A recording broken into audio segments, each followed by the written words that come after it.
Now, you had this productive meeting, very successful attendance, both in person and online.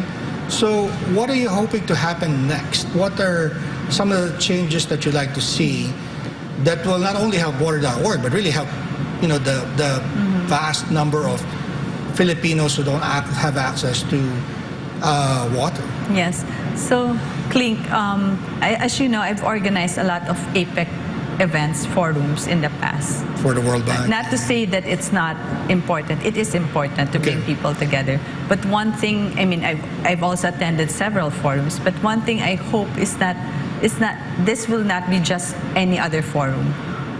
Again, a showcase of intelligence and so on and so forth. Right. I hope that this will be a jumping point for people to really convene and tackle the issue and sit down together to collaborate. So like what I said, immediately after the forum, we met with the big players in the water and sanitation sector. We're thinking about how we can collaborate, of course, leveraging on enabling policies like the Mandanas law. As you know, with the Mandanas law, local government units, they are given a bigger, I'm laymanizing it, they're given a bigger piece of the pie that can be used for addressing water and sanitation issue in their community. A good number of these local government units are not aware on how to leverage on that. And I'm hoping and appealing to Governor Mandanas. I'm a Batanggenyo too, I met him. So I'm hoping that we can collaborate with his office to do a capacity building. But at the same time, that we recently forged a partnership with the Rural Bankers Association of the Philippines. RBAP, okay. So I'm hoping we can connect the dots. Okay. Connect the dots in such a way. Let's focus on the areas in the Philippines that are in dire need of water and sanitation, where access is a problem. And then put another layer where access and quality of water is a problem. Then, of course, financing is key. So you think about how you can zone in to these areas and bring some technical capacity, technical assistance for them to know more about how they can leverage on the Mandanas ruling, at the same time to connect to the rural banks within their community to complement whatever gap there is in the financial resources they have. And with water.org, probably not just with what we have as our business models, but also leverage and other partnerships we have to come up with a sustainable solution. Can we be a little bit more specific? Could you maybe cite a sample arrangement, I guess, where you have a multi-party, I guess, cooperation with the LGU, water.org, the microfinance working firm working in the community. Are you looking at the added revenue from the Mandanas law, securing the loans, or actually spending directly on specific projects that water.org is recommending? Or what would be the ideal setup so that the LGUs don't buy basketball courts and waiting sheds and so this is spend it actually this is more, work in progress. It has to go through vetting process, consultation. Right. But just an example of an ideal setup. An ideal situation would be, equipping the local government on how they can tap into that funding. Because at least for my experience. You mean the funding that's generated from the Mandanas? Yes, right? exactly. Okay.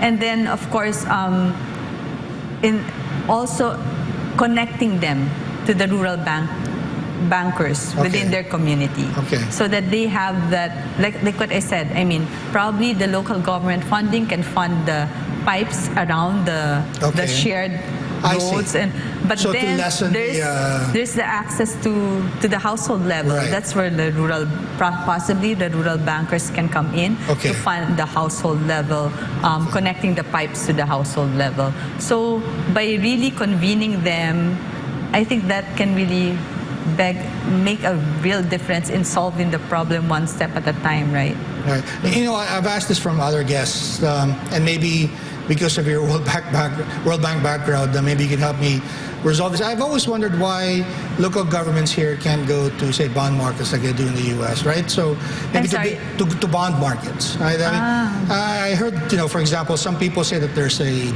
Department of Finance ruling that requires LGUs to only deal with land bank or with government banks, so sort of ties their hands in terms of what sort of financial packages are available to them.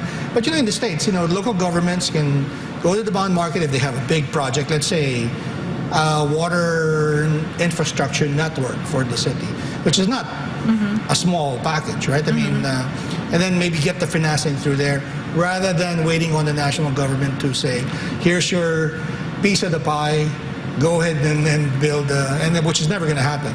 I believe it's more of awareness and having an entity that can really educate or have that focused energy to educate in this area. Because, I mean, like what you said, it has been done. Right.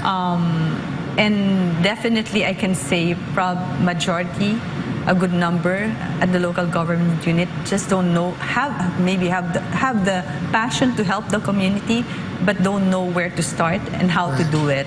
And again, going back to the forum, I hope that will be a starting point. I mean, we had everybody in that room, local government, PAWAD, we have field guarantee, we have the private banks, the rural bankers.